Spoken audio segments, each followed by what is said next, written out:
L'homme fut surpris de découvrir que la jeune fille portait en réalité une botte en plâtre. Aussitôt, une idée audacieuse germa dans son esprit. Il alla retrouver son vieil ami Norman, qui n'était autre que l'armurier lui fournissant toujours des armes.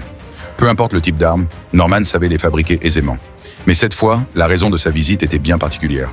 Il voulait que Norman conçoive un objet spécial pour lui. Il lui remit alors un dessin fait à la main. Oui, c'était bien ça.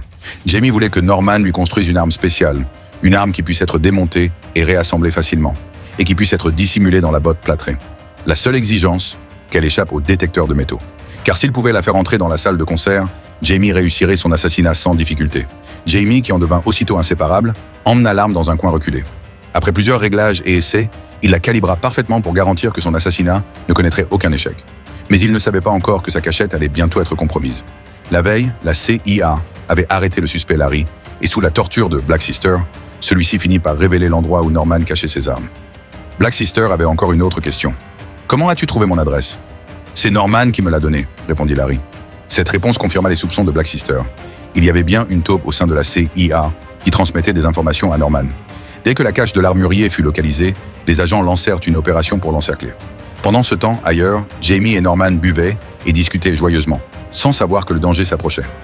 Jamie lui demanda comment il s'était blessé au bras. Norman expliqua que plusieurs Anglais étaient venus chez lui, mais grâce à l'avertissement d'un informateur, il avait pu s'enfuir de justesse. En entendant cela, Jamie comprit que quelque chose clochait. Norman était probablement surveillé par les services secrets britanniques. Même si Norman lui assura que tout était réglé et qu'il ne le mettrait pas en danger, Jamie sentait bien que la situation tournait mal. Peut-être que les services britanniques allaient bientôt remonter la piste jusqu'à lui.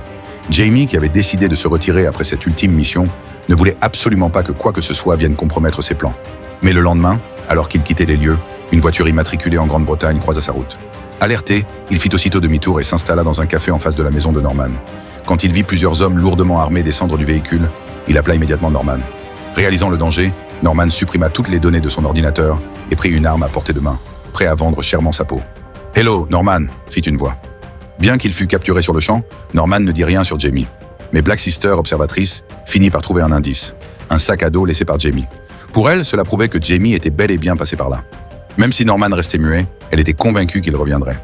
Il suffisait donc de tendre un piège. Pendant l'attente, elle posa à Norman une autre question. « Dis-moi, comment as-tu trouvé mon adresse ? Était-ce la même personne qui t'a arrêté à Bélarus ?» Soudain, Norman reçut une balle en pleine tête. Celui qui avait tiré n'était autre que Jamie. C'était peut-être le seul moyen de le réduire au silence. Norman n'avait pourtant jamais eu l'intention de le trahir. Mais pour un tueur professionnel, personne d'autre que lui-même ne mérite confiance. À cause de ce tir, Jamie se retrouva immédiatement exposé. Il monta précipitamment à cheval et s'enfuit vers la forêt. Les véhicules des services secrets britanniques se lancèrent à sa poursuite. Mais dans sa fuite, Jamie trébucha sur une branche et tomba lourdement. Dans l'obscurité totale, il ressemblait à une bombe à retardement. Les agents hésitaient à s'approcher. Profitant d'un tir de couverture, Jamie courut jusqu'à une falaise et sauta dans un lac glacé. Black Sister le vit s'échapper sous ses yeux.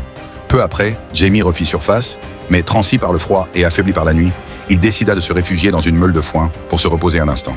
C'est alors qu'un canon de fusil se braqua soudain sur lui. Jamie retombait encore une fois dans une impasse.